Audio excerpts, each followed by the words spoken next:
ನಮಗೆ ನಿಜವಾಗ್ಲೂ ಆ ಡಾಕ್ಟ್ರು ಅವರು ನಾವು ಅವ್ರ ಬಗ್ಗೆ ಎಷ್ಟು ಹೇಳಿದ್ರು ಸಾಲದು. ಅವ್ರು ಯಾವತ್ತೂ ಅಷ್ಟೇ ಕಮರ್ಷಿಯಲ್ ಆಗಿ ಥಿಂಕ್ ಮಾಡಿಲ್ಲ, ಒಂದು ಫ್ಯಾಮಿಲಿ ಮೆಂಬರ್ ಆಗಿ ಥಿಂಕ್ ಮಾಡಿರೋದಕ್ಕೆ ಪೇಷಂಟ್ ಫ್ರಮ್ ಥರ್ಡ್ ಸ್ಟೇಜಿಂದ ಫಸ್ಟ್ ಸ್ಟೇಜ್ ಬರೋದಕ್ಕೆ ಕಾರಣ ಏನು. ನಾನು ಎಲ್ಲರಿಗೂ ಇದನ್ನು ಹೇಳಕ್ಕೆ ಇಷ್ಟಪಡ್ತೀನಿ, ಫಸ್ಟ್ ಮೈಂಡಿಂದ ಆ ಡಿಸೀಸ್ ಅನ್ನೋದನ್ನು ಮೈಂಡಿಂದ ಆಚೆ ತೆಗೆದುಬಿಡಿ. ಪ್ರತಿಯೊಬ್ಬರಿಗೂ ಚಳಿ, ಜ್ವರ, ಕೆಮ್ಮು ಅಂತ ಕಾಯಿಲೆಗಳು ಬಂದೇ ಬರುತ್ತೆ. ಇದನ್ನು ಹಾಗೆ ಒಂದು ಕಾಯಿಲೆ ಅಂದ್ಕೊಳ್ಳಿ. ನನ್ನ ಈ ಮೆಸೇಜಲ್ಲಿ ಹೇಳೋದೇನು ಅಂತ ಹೇಳಿದ್ರೆ, 50 ವರ್ಷ ಆಗಿದ ತಕ್ಷಣನೇ ನಾವು ನಮ್ಮ ಲೈಫ್ ಸ್ಟೈಲ್ನ ಚೇಂಜ್ ಮಾಡ್ಕೊಬೇಕು. ನಮಸ್ತೆ, ನನ್ನ ಹೆಸರು ರವಿ ಸಂಪತ್ ಅಂತ, ಮೈಸೂರಿಂದ. ನನ್ನ ಅತ್ತೆ ಚಿಕ್ಕಮ್ಮ ಬಸವರಾಜ್ ಅಂತ, 73 ಇಯರ್ಸ್.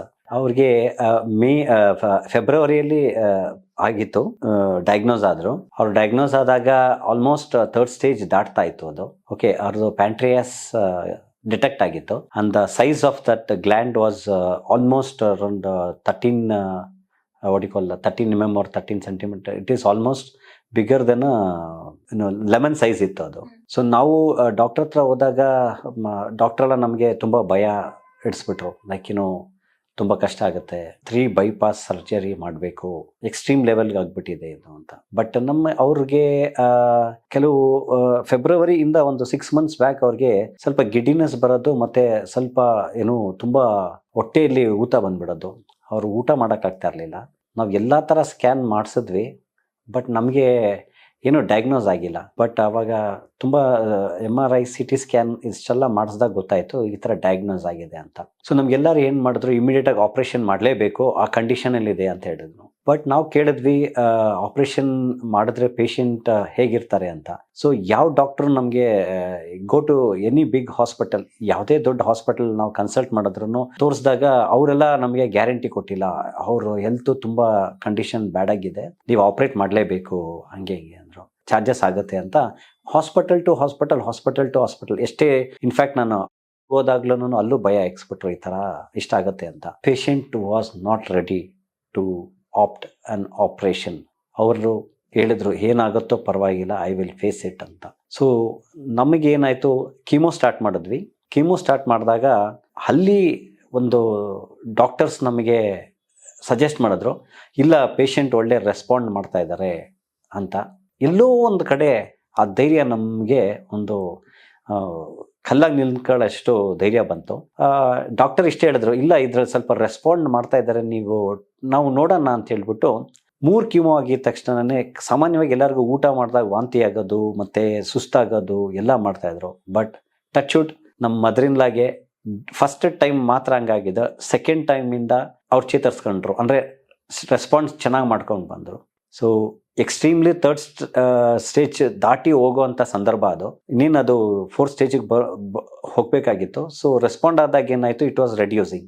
3rd week 4th ಅಂತ ನೋಡಿದಾಗ ಡಾಕ್ಟರ್ ಹೇಳಿದ್ರು, ಇಲ್ಲ ಪೇಷಂಟ್ ಚೆನ್ನಾಗಿ ರೆಸ್ಪಾಂಡ್ ಮಾಡ್ತಾ ಇದ್ದಾರೆ, ಇದು ನೀವೇನು ವರಿ ಮಾಡಬೇಡಿ ಅಂತ. ನಮಗೆ ಆ ಡಾಕ್ಟರು ಆ ಕಾನ್ಫಿಡೆನ್ಸ್ ಕೊಟ್ಟಿದ್ದೆ ಇವತ್ತು ಮಾಡಿದ್ವಿ. 7 ಕೀಮೋಸ್ ಆಯಿತು. 7 ಕೀಮೋಸ್ ಆದಾಗ ನನಗೆ ತಿರ್ಗಾ ಪೆಟ್ ಸ್ಕ್ಯಾನ್ ಮಾಡಿದಾಗ ಹೇಳಿದ್ರು 90% ಅದು ರೆಡ್ಯೂಸ್ ಆಗಿದೆ ಅಂತ. ನಾವು ಕೇಳಿದ್ವಿ, ಇನ್ನೆಲ್ಲಾದರೂ ಇದು ಸ್ಪ್ರೆಡ್ ಆಗಿದೆಯಾ ಅಥವಾ ಏನಾದರೂ ಅಂತ. ಇಲ್ಲ, ಎಲ್ಲೂ ಸ್ಪ್ರೆಡ್ ಆಗಿಲ್ಲ. ಬಟ್ ಅವಾಗೂ ಒಂದು ಆಪ್ಷನ್ ಕೇಳಿದ್ವಿ, ನಾವು ಇವಾಗ ಆಪ್ರೇಷನ್ ಹೋಗ್ಬೇಕಾ ಅಂತ. ಅದು ಪೇಷಂಟ್ ಚಾಯ್ಸ್.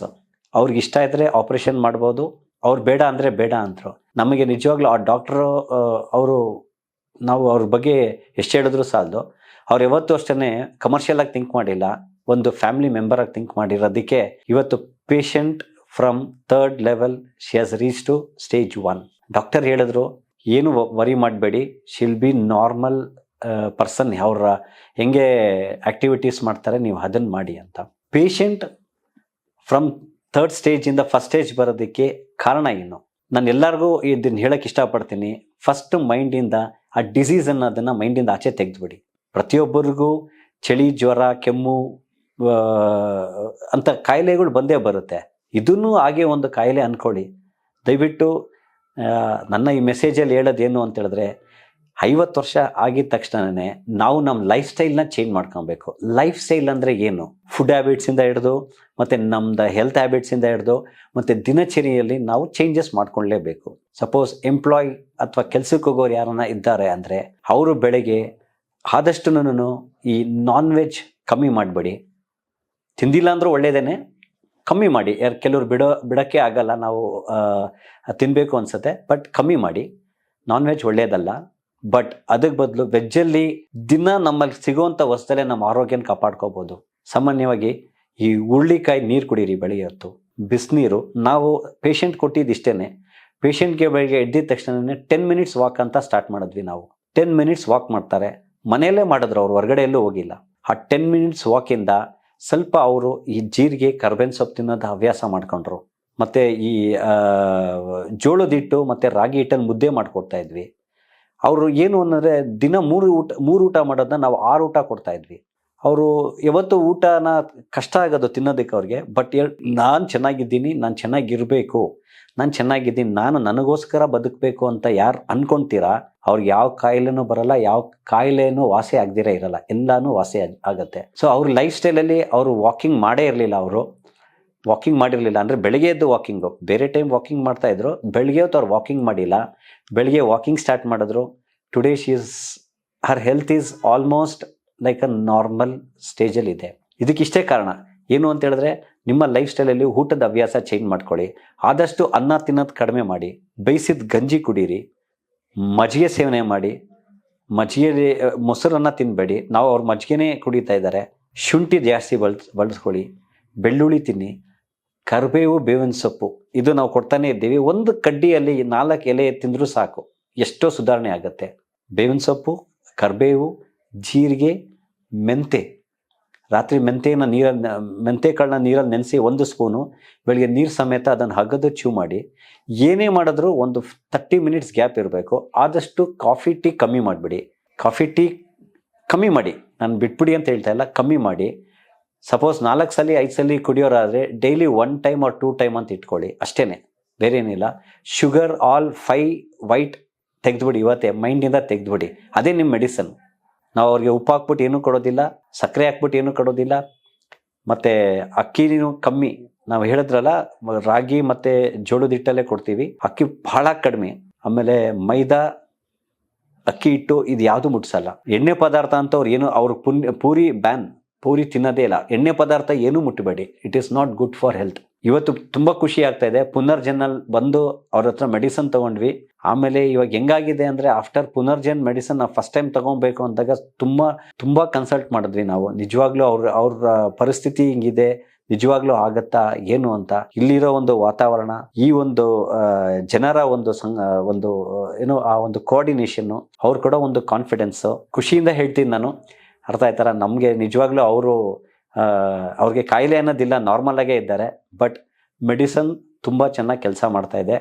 ಅವ್ರಿಗೆ ಈ ಮೆಡಿಸನ್ ತಗೊಂಡಿರೋದ್ರಿಂದ ಅವ್ರ ಲೈಫಲ್ಲಿ ಅವ್ರು ಆರಾಮಾಗಿದ್ದಾರೆ. ನಾರ್ಮಲಾಗಿ ಹೆಂಗೆ BP ಶುಗರ್ ಟ್ಯಾಬ್ಲೆಟ್ ತೊಗೊತಾ ಇದ್ದಾರೆ ಅದೇ ಥರ ತೊಗೊಳ್ತಾ ಇದ್ದಾರೆ. ಈಗ ರೀಸೆಂಟಾಗಿ ನಾವು ಸ್ಕ್ಯಾನ್ ಮಾಡಿಸಿದ್ವಿ, ಎಲ್ಲೂ ಸ್ಪ್ರೆಡ್ ಆಗಿಲ್ಲ. ಟಚ್ವುಡ್, ದೇವರ ನಾವು ಕೇಳ್ಕೊಳ್ಳೋದಷ್ಟೇ. ಅವ್ರ ಆರೋಗ್ಯ ಇರೋವರೆಗೂ ಚೆನ್ನಾಗಿ ಸುಧಾರಣೆ ಮಾಡ್ಕೊಂಡ್ರೆ ಸಾಕು. ಇಷ್ಟು ಹೇಳೋಕ್ಕೆ ಇಷ್ಟಪಡ್ತೀನಿ. Punarjan is a good medicine.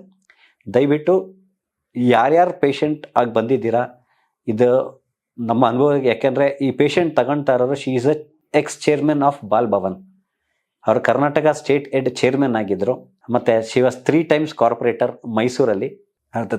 Mysuru district president ಆಗಿದ್ದು, ಸ್ಟೇಟ್ ಜನರಲ್ ಸೆಕ್ರೆಟರಿ ಆಗಿ ಅವರು ಇಷ್ಟು ಒಂದು ಒಳ್ಳೆ ಪೊಸಿಷನಲ್ಲಿದ್ದು, ಅವರು ಇವತ್ತೂ ಈ ಕ್ಷಣಕ್ಕೂ ಅವರು she want to enter into our social activities. ಅವರು ಮೊದಲಂಗೆ ಅವರು ನೆಕ್ಸ್ಟ್ ಮಂತಿಂದ ಸ್ಟಾರ್ಟ್ ಮಾಡ್ತಾ ಇದ್ದಾರೆ. ನಾವು ಎಲ್ಲ ರೀತಿ ಅವ್ರಿಗೆ ಸಪೋರ್ಟ್ ಮಾಡ್ತಾ ಇದ್ದೀರಿ, ಮಕ್ಕಳಾಗಿ ನಾವು ಸಪೋರ್ಟ್ ಮಾಡ್ತಾ ಇದ್ದೀರಿ. ಸೊ ಎಲ್ಲ ಪೇಷಂಟ್ ಮತ್ತು ಅವರ ಸಂಬಂಧಪಟ್ಟವರ ತಂದೆ ತಾಯಿ, ಅಣ್ಣ ತಂಗಿ, ನೆಂಟರು ಯಾರೇ ಆಗಿರ್ಬೋದು, ಅವ್ರಿಗೆ ಧೈರ್ಯ ತುಂಬಿ. ನೀವು ಕೊಡೋ ಧೈರ್ಯನೇ ಅವ್ರಿಗೆ, ಅದಕ್ಕಿಂತ ದೊಡ್ಡ ಮೆಡಿಸಿನ್ ಇನ್ಯಾವುದೂ ಇಲ್ಲ. ಅವ್ರಿಗೆ ಕುಗ್ಗೋಗಕ್ಕೆ ಬಿಡಬೇಡಿ. ಅವ್ರ ಲೈಫಲ್ಲಿ ನಾರ್ಮಲಾಗಿ ಈ ಒಂದು ಸ್ಟೆಪ್ಸ್ನ ಫಾಲೋ ಅಪ್ ಮಾಡ್ಕೊಂಡ್ರೆ ಎಲ್ಲರೂ ಚೆನ್ನಾಗಿರ್ತಾರೆ. ನಮಸ್ಕಾರ.